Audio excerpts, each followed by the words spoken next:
회사를 비롯한 사회에서 만난 동료들은 친구들과 다르다고들 합니다. 동의합니다. 친구를 만나는 건 즐겁기 위해 만나는 거고, 동료들은 각자의 사회적 목표를 위해 만나는 거니까요. 그래서 공적인 관계에 중요한 건 서로에게 얼마나 이득이 되느냐입니다. 사적인 관계처럼 서로 친하게 지내는 건 딱히 중요하지 않아요. 같이 일하고 생활하는 데 도움이 되는 게 중요하지, 각자가 얼마나 진심으로 그 시간을 함께 하는지는 중요하지 않습니다. 그런데 저는 사람을 좋아하거든요. 사람들과 진심으로 함께한다 느껴지는 순간에 가장 큰 에너지를 얻습니다. 그래서 회사와 같은 공적 관계에서도 사적 관계처럼 진심이고 싶고 그럴 수 있다 믿었습니다. 꽤나 거대한 가설이었죠.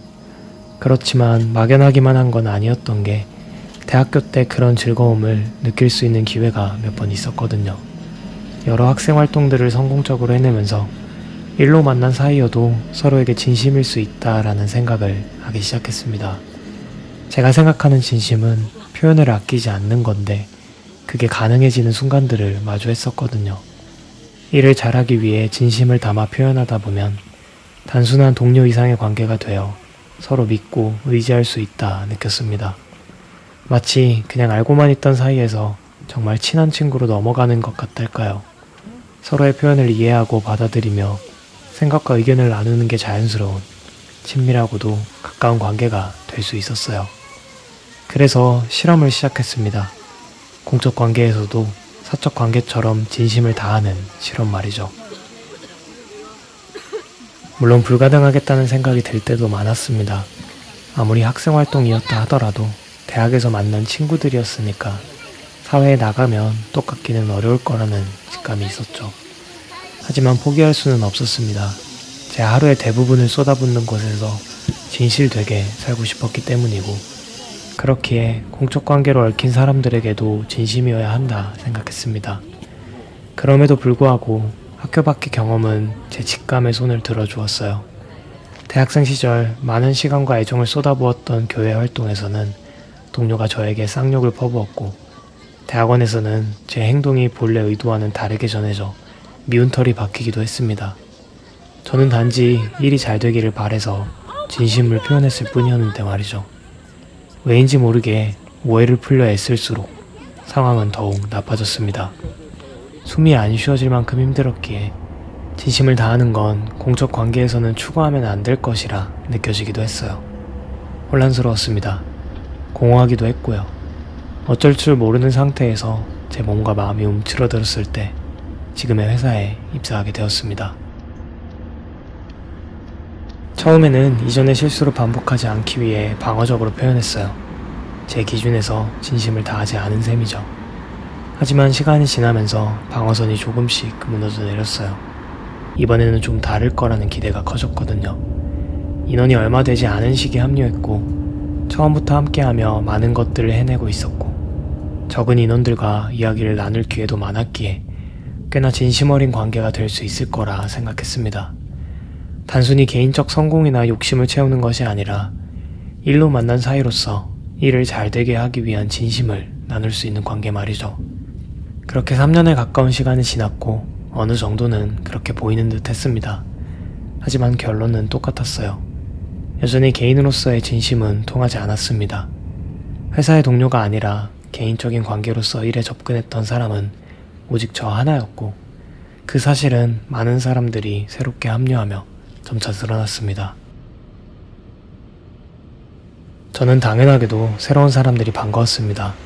얽힐 이유가 단 하나도 없는 인연이 회사라는 이름으로 만났으니 합류해주셔서 참으로 감사하고 앞으로 잘 부탁드린다고 모두에게 말씀드렸어요. 그들과 함께 즐겁기 위해서는 일을 잘 해내야 했고, 그러기 위해서는 앞서 경험한 저의 역할이 크다고 생각했습니다. 제가 앞서 겪었던 문제를 두 번 다시 겪지 않기를, 제가 경험한 내용들을 투명하게 공유해서 보다 빠르게 적응할 수 있기를, 과거 경험을 토대로 보다 나은 계획과 도전을 해나갈 수 있기를 바랐습니다. 저에겐 조직적인 권한이 없었기에 할 수 있는 다양한 방식으로 표현하고 행동에 옮겼어요. 하지만 역부족이었고 예상했던 문제들은 계속해서 드러났습니다. 프로젝트 일정은 빠듯하고 문제는 점차 심각해져 갔지만 조직이 도와주는 건 아무것도 없었어요. 특히 처음부터 저와 함께하며 이 일에 영향력을 행사할 수 있는 사람은 직접적인 해결책을 제시해주지 않았습니다. 다소 방임하는 그의 방식을 이해하고도 있었지만 조금이라도 빠르게 일이 잘 되어 함께하는 사람들이 더 즐거워지길 바랐던 저로서는 점차 괴로워졌습니다. 힘들었지만 할 수 있는 최선을 다해 표현하고 행동하고 화를 내거나 울기도 해보았습니다. 심지어 책임을 지겠으니 자리를 달라고 말하는 부담스러운 발언도 해보았어요.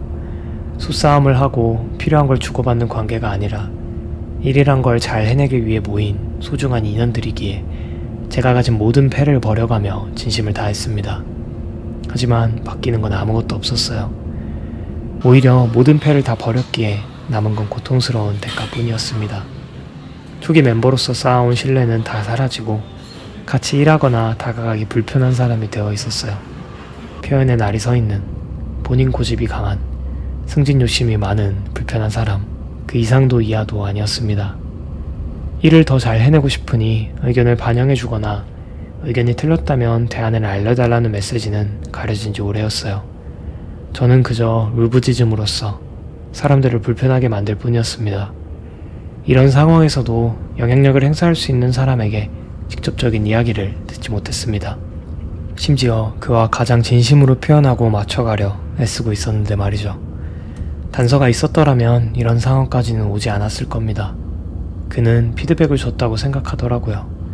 어디까지나 사적 관계가 아닌 사회생활을 함께하는 공적 관계의 선에서 말이죠. 조금만 더 깊게 들어와 주었다면, 조금만 더 마음을 써주었다면 좋았을 겁니다. 제 잘못입니다. 누굴 탓할 필요도 그럴 수도 없어요. 살아오며 공적 관계가 사적 관계와 다르다는 신호가 여러 번 있었음에도 무시한 저의 미숙함입니다. 낭만을 쫓았다고 표현하기에는 여러 경험들이 있었음에도 외면했던 저의 객기였습니다. 정글과 같은 사회에서 감히 모든 패를 내던지고 올인 전략을 선택한 저의 패착이었습니다. 하지만 후회는 없어요. 제가 추구하는 진심이 잘못되었다고 생각하지 않습니다. 단지 그걸 공적인 관계에서까지 녹여내고자 했던 건 지나친 욕심이었어요. 공적인 관계에서 참 많은 시간을 보냈기 때문에 제 삶의 중요한 관계들처럼 많은 것을 맞춰갈 의향이 있다 생각한 것이 위험했을 뿐입니다. 공적인 관계는 다소 차가운 정의가 말하듯 서로의 사회적 목표를 위해 우연찮게 얽힌 관계, 그 이상도 이하도 아닌 게 본질인 것 뿐이었습니다. 이로써 10년에 가까운 제 실험은 끝이 났습니다. 일로 얽힌 사람들은 개인적으로 얽힌 사람들과는 다르다는 결론과 함께 말이에요. 그들은 저의 진심을 그다지 궁금해하지 않습니다. 별로 관심이 없어요. 일터는 각자의 이익을 추구하는 사람들이 모인 곳일 뿐입니다. 그렇기에 대학원 때 그런 희열을 느꼈던 것은 정말 지독하리만치 강렬한 예외였던 것이었어요. 공적 관계로 만난 누군가 저의 진심을 궁금해하고 알아가기 위해 쓴다는 건 엄청난 행운이었던 거죠. 그런 행운이 없는 상황에서 행운을 바랐던 저의 행동은 제 자신을 다치게 할 수밖에 없었습니다. 아쉽지만 받아들여야죠. 회사에서의 인간관계는, 회사 동료는 제 친구가 아니니까요.